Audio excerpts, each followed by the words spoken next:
ইটের বদলে পাটকেলটি ভালোই ছুটছে ইরান, একটা আঘাতও জবাবহীন যেতে দিচ্ছে না তেহরান। আয়াতুল্লাহ মুজতবা খামেনিও পরিষ্কার বলে দিয়েছেন, প্রতি ফোঁটা রক্তের বদলা তেহরান নেবেই। সেই ধারাবাহিকতায় এবার ইরান আমেরিকার হৃৎপিণ্ডে মাঝ বরাবর ছুরিটা বসিয়ে দিয়েছে। সাম্প্রতিক ঘটনায় ইরান জানিয়েছে তারা অপারেশন ট্রু প্রমিস 4-এর 63তম ধাপ শুরু করেছে। এই ধাপে প্রধান লক্ষ্যবস্তু ছিল যুক্তরাষ্ট্র সংশ্লিষ্ট তেল স্থাপনা। সংস্থাটি জানিয়েছে ইরানের জ্বালানি অবকাঠামোর উপর হামলার জবাব হিসেবেই এই পদক্ষেপ নেওয়া হয়েছে। ইরানের দাবি, তারা প্রথমে সংঘাতকে তেল ও গ্যাসে ছড়িয়ে দিতে চায়নি, কিন্তু ইরানের গুরুত্বপূর্ণ জ্বালানি স্থাপনায় হামলার পর পরিস্থিতি নতুন পর্যায়ে পৌঁছায়। এর ফলে যুক্তরাষ্ট্রের স্বার্থ সংশ্লিষ্ট তেল স্থাপনাগুলোর ওপর আঘাত হানা হয়েছে। এর আগে ইসরায়েল ইরানের দক্ষিণাঞ্চলের গুরুত্বপূর্ণ গ্যাস ক্ষেত্র সাউথ পার্স এবং আসালওয়েহ অঞ্চলে হামলা চালায়। এসব স্থাপনা ইরানের জ্বালানি খাতের জন্য অত্যন্ত গুরুত্বপূর্ণ। হামলার ফলে কয়েকটি গ্যাস উৎপাদন ইউনিট বন্ধ হয়ে যায় বলে স্থানীয় সূত্র জানিয়েছে।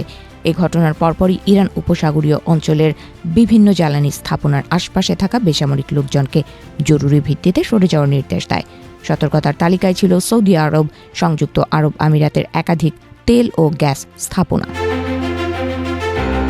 বিশেষ করে কাতারের রাস লাফান শিল্পাঞ্চলে ক্ষেপণাস্ত্র হামলার খবর সামনে এসেছে। দেশটির রাষ্ট্রায়ত্ত জ্বালানি প্রতিষ্ঠান জানিয়েছে, হামলার পর অতি দ্রুত জরুরি টিম পাঠানো হয়েছে এবং আগুন নিয়ন্ত্রণে আনার চেষ্টা চলছে, তবে ক্ষয়ক্ষতির পরিমাণ ব্যাপক বলে উল্লেখ করা হয়েছে।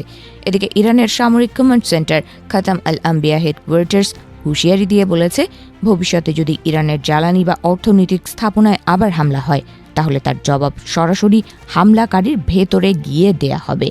তারা এটিকে বৈধ অধিকার হিসেবেই দেখছে। ইরান আরও বলেছে, তাদের সাম্প্রতিক হামলায় যুক্তরাষ্ট্র সংশ্লিষ্ট তেল স্থাপনায় অগ্নিকাণ্ডের ঘটনা ঘটেছে। একই সঙ্গে তারা সতর্ক করেছে, ভবিষ্যতে হামলা অব্যাহত থাকলে প্রতিক্রিয়া আরও কঠোর হবে, এমনকি প্রতিপক্ষের জ্বালানি অবকাঠামো সম্পূর্ণ ধ্বংস করে দেওয়ার পর্যায়ে পৌঁছতে পারে। বিশ্লেষকরা বলছেন, এই সংঘাত যদি আরও বিস্তৃত হয়, তাহলে শুধু মধ্যপ্রাচ্য নয়, পুরো বিশ্বের জ্বালানি সরবরাহ ব্যবস্থাই বড় ধরনের ঝুঁকির মুখে পড়বে। ইতিমধ্যে তেল পরিবহন, বীমা খরচ এবং জ্বালানি বাজারে অস্থিরতার লক্ষণ দেখা যাচ্ছে।